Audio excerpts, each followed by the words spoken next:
Hi Stampers! Today I'm going to show you how to make this fancy favor box. I just did a video on how to make the paper pieced bunny, but now I'm going to show you how to make the fancy favor box using the Big Shot. So we'll start with the Big Shot, and this die is actually one of the long dies, so you need the long cutting pads and you also need the long impressions folder. And so you start with your cutting pad on the bottom, and I actually am going to put a shim in between just to add some extra pressure so that when it goes through I get those creases really well. And then I'm going to add a piece of cardstock, and I've already added a 2-inch piece of designer series paper, and this is from Shades of Spring. I'm going to use this on the outside of my box. And when you're die cutting, you always want the pretty side to be face down on the die. So I'm just going to make sure I've completely covered the image on the die. And this is the impressions folder, which will make the creases come out really well. And then I will just run this through. Now when I take this off, you can see that the box is all cut out and scored. So there are a few little remaining pieces that maybe I needed 2 shims.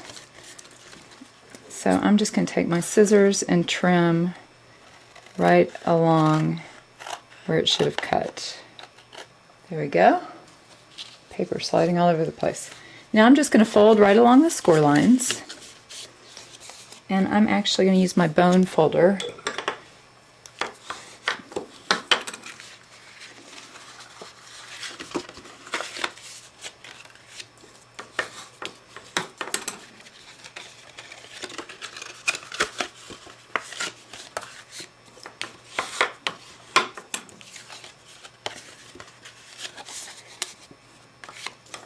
And when I attached my designer series paper to the cardstock, I used my glue stick so that I could get it completely covered so it won't buckle when it folds. Now I'm going to add sticky strip to this strip right here, and also to the inside of these 2 triangular pieces. Sticky strip comes on a roll like this. And the easiest way to do it is just to cut it as you're going. It actually would have been easier if I'd cut it from the other end, but now I have the sticky strip on the 2 tabs and on this side. So I'm going to apply pressure with my fingernail so that that red plastic lining will come right up.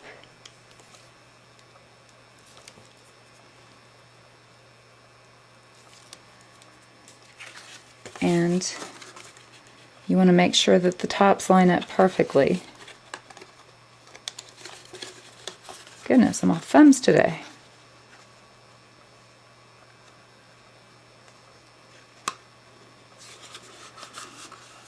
There we go. Now just apply a little pressure. These 2 pieces are going to go inside, and that one down, and you know, if I'd been smart I would have put them on the edge instead of on the tip. So when you make yours, put it on the edges instead of on the inside, because now I have a sticky piece on the inside. But that's okay, I'm going to add some Easter grass. Now I'm going to take my crocodile, the smaller hole punch, and I'm going to punch holes on either side of the box so I can add a handle.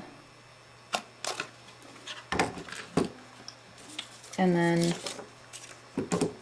I'm going to punch holes. I could have done these together as one piece.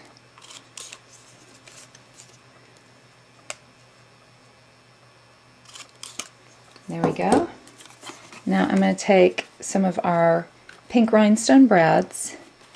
Those are from the Fire rhinestones. And just add those right inside.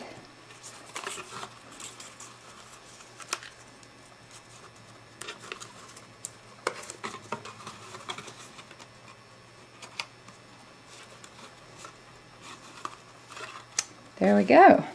Now I'm going to add Mr. Bunny, and I'm going to add him with a couple of dimensionals.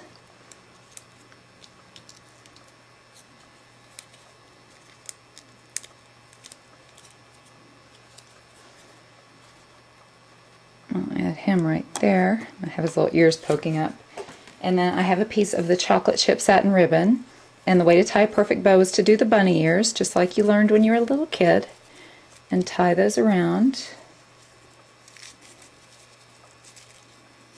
Now I'm going to take the bow and add a mini glue dot right off of the roll. You don't want to pick those up with your finger because you'll have your fingers stuck together. And then I'll just add that right there. And there you have it, a little Easter basket. For more fun ideas, be sure to check out my blog, www.stampwithamy.com. Thanks for watching. Bye!